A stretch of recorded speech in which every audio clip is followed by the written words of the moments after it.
ప్రేక్షకులకు నమస్కారం. ADN news TV మనదర్శి మన local channel. ADN news TV ప్రేక్షకులకు నమస్కారం. వార్తలు చదువుతుంది మీ ప్రసన్నారాం.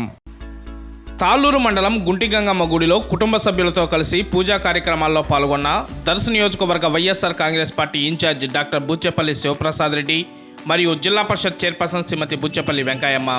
ఈ కార్యక్రమంలో వీరితో పాటు స్థానిక పార్టీ నాయకులు, కార్యకర్తలు, అభిమానులు తదితరులు ఈ కార్యక్రమంలో పాల్గొన్నారు.